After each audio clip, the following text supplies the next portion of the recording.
I shall resign the presidency effective at noon tomorrow.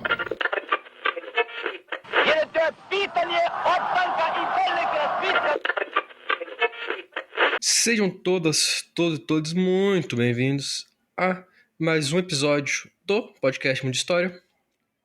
E no episódio dessa semana vou falar com vocês um pouquinho sobre a vida do general Aníbal, lá de Cartago, e, por consequência, falar um pouquinho sobre a Segunda Guerra Púnica, a segunda das três guerras entre Roma, a República Romana no caso, e o Império de Cartago. Mas, como sempre, antes de começar, eu quero deixar aqui meu agradecimento à querida Tatá por financiar o podcast. Lembrar que você pode fazer o mesmo por meio do link lá no nosso Instagram, lá no Apoia-se. E, sem mais delongas, vamos passar para o episódio dessa semana.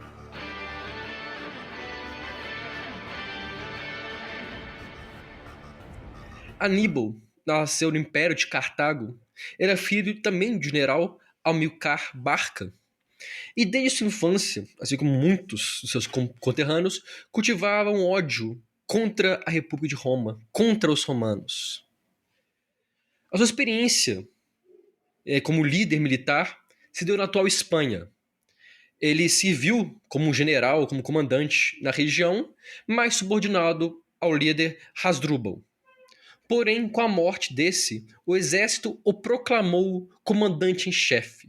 Aos 26 anos, Aníbal ascendeu um dos postos mais altos do Estado, ou do exército, das forças militares de Cartago. Aníbal foi responsável por garantir o domínio de Cartago sobre a Espanha por meio de casamento com a Emilce, o príncipe da região, e por meio da guerra contra tribos locais. E aí eu tenho que voltar um pouquinho no tempo. Depois da Primeira Guerra Púnica, com o final dela, foi definido que o rio Ebro, que fica mais ou menos na fronteira entre a atual França e Espanha, seria o limite, seria a fronteira para a influência, para o Império de Cartago na região.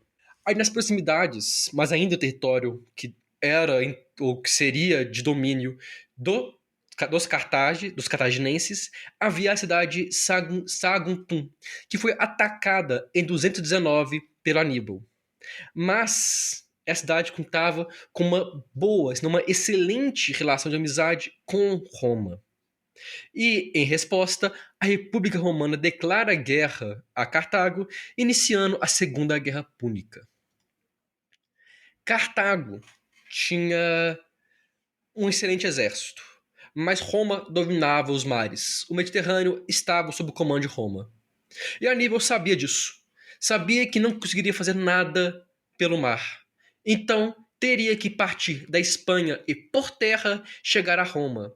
O que hoje seria cruzar parte da Espanha, parte da atual França e mais ou menos metade da Itália, para chegar até a capital romana. Estima-se que Aníbal iniciou a sua marcha com cerca de 90 mil soldados, mas nem todos foram empregados em batalha, porque era necessário manter alguns na retaguarda para garantir, para proteger as rotas de suprimento para os soldados. Curiosamente, e para a sorte de Aníbal, as tribos que existiam entre Espanha e Roma, ou a atual Itália, apresentaram pouca resistência às tropas cartaginenses, às tropas do Império Africano. A velocidade de avanço, inclusive, superou a capacidade de Roma se movimentar para se defender. Cornélio Scipio chegou a aviar suas tropas em Marseille, mas quando chegou pelo mar, descobriu que os cartaginenses já tinham passado a cidade. E aí descobriu qual era o objetivo do Aníbal: cruzar os Alpes suíços. Ou pelo menos que hoje nós chamamos de Alpes suíços.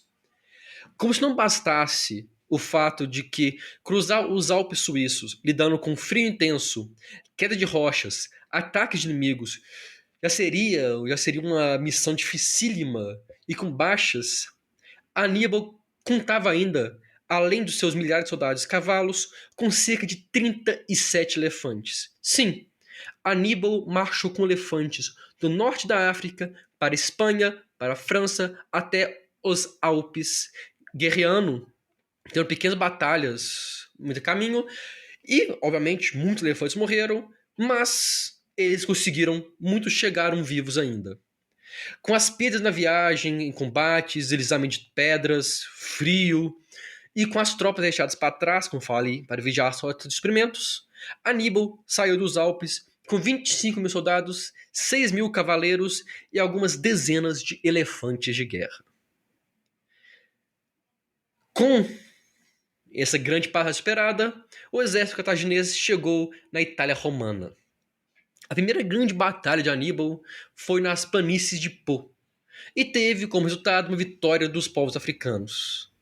Essa batalha e uma vitória posterior permitiu que povos que eram subjugados por Roma se aliassem ao Aníbal, como os celtas e os gauleses.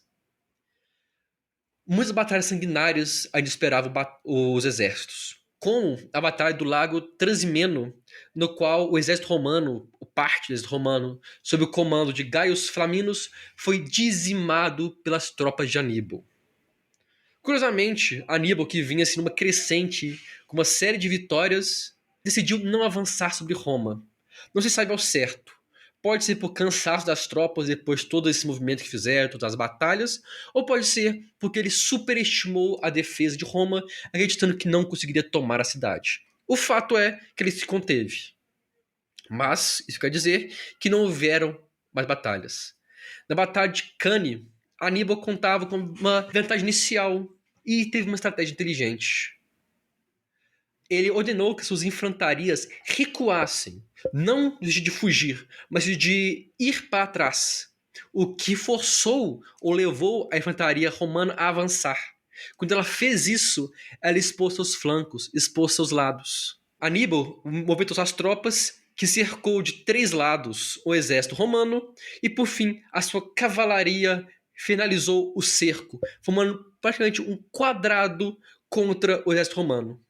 Estima-se que cerca de 50 mil romanos morreram nessa batalha, incluindo 12 senadores. Foi um massacre. E novamente, Aníbal não atacou Roma, preferindo esperar o inverno passar. Podemos ainda até mesmo supor que, caso Aníbal tivesse atacado Roma, era possível que nós não estivéssemos falando português hoje em dia.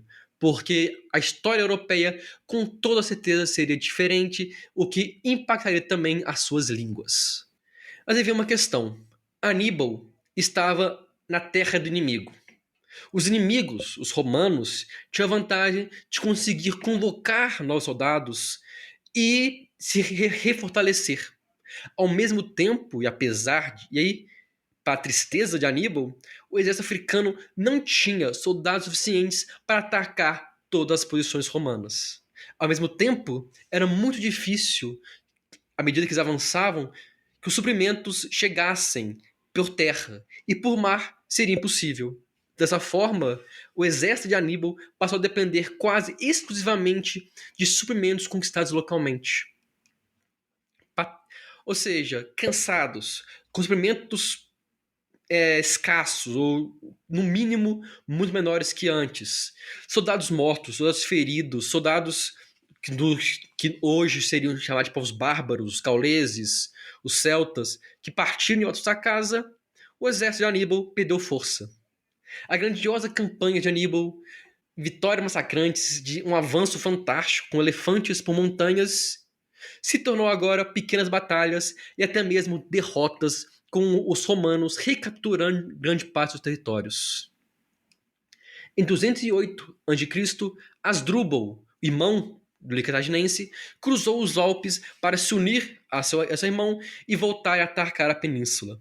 Porém, antes da reunião dos irmãos, o Asdrúbal foi atacado por romanos, morto em batalha, e sua cabeça foi decepada e enviada para Aníbal. Ao receber a cabeça, ele sabia que não apenas seu irmão havia sido morto, mas que nenhuma ajuda, nenhum reforço chegaria para ajudar seu exército. A chance dele, ou a expectativa dele de dominar a península, caiu por terra. Aníbal não tinha mais força militar para impedir o contra-ataque romano, passando os próximos 4 anos impedindo ou protegendo o sul da Península Italiana, onde estavam acampados praticamente. Mas os romanos não aceitariam isso e não desistiram. Eles foram capazes de forçar os cartaginenses de volta a Cartago, de volta ao norte da África, com uma série de ataques fantásticos. Na Batalha de Zama, o que hoje faz parte da Tunísia, Aníbal e suas tropas foram derrotados, perdendo quase 20 mil soldados. Foi a primeira grande derrota da carreira do general, mas custou também a sua carreira. Ele foi afastado do comando das tropas e transformado em um sufeta. Ele governava uma cidade com força militar, mas não era mais um general. Ao mesmo tempo, Roma e Cartago acertaram um acordo de paz e finalizaram as agressões. Aníbal, contudo, não estava disposto a desistir. Mesmo como civil, ele conseguiu força suficiente para um golpe de Estado e assumiu o comando do Império. Mesmo assim, mesmo comandando o Império e mesmo tendo sua fama, não contava com o apoio da elite e da sua população como um todo. Para piorar a situação, surgiu um boato que Aníbal estava influenciando as populações da atual Síria, que na época parte parte da República Romana, da sua zona de influência, a declararem guerra aos romanos. E esse boato chegou a Roma. Aníbal foi forçado a fugir, abandonar o seu comando do Império e, durante as andanças, se tornou um comandante naval. Colocar um general para fazer o trabalho de um almirante não tinha como dar certo. E, rapidamente, em uma batalha contra os romanos, Aníbal foi derrotado. Roma, inclusive, com seu poder, chegou a exigir que Aníbal fosse entregue, mas isso nunca aconteceu. Ele passou o resto da sua vida fugindo, indo para outros lugares, atuando, inclusive, como militar, mas sempre na fuga e sem muito mais poder como tinha antes. Inclusive, ele é acreditado como a primeira pessoa na história a usar guerra biológica, pois, durante uma batalha naval, ele lançou contra o navio inimigo uma cesta cheia de cobras. Em 183, Aníbal encontrou seu fim na atual Turquia por volta do ano de 183. À medida que a influência e o poder de Roma crescia, ele sabia que seria uma questão de tempo até ele ser capturado. E no dia que isso iria acontecer, quando a sua residência foi cercada por traidores, por seus colegas que o traíram, ele bebeu veneno, tirando a sua própria vida, enfrentando as demandas romanas, enfrentando o poder romano até o fim de sua vida. O homem que cresceu odiando Roma, lutou contra Roma, se tornou uma lenda, um monstro entre as crianças romanas, entre as populações romanas, tirou sua própria vida odiando a mesma república de sempre. Aníbal entrou para a história como um dos maiores generais de Cartago e como um homem que conseguiu jogar Roma de joelhos e, ao que indica, perdeu chances de acabar com uma vez por todas. E, obviamente, é inegável que o fato dele ter conseguido transportar elefantes por centenas e centenas de quilômetros até a província de Roma foi um feito fantástico.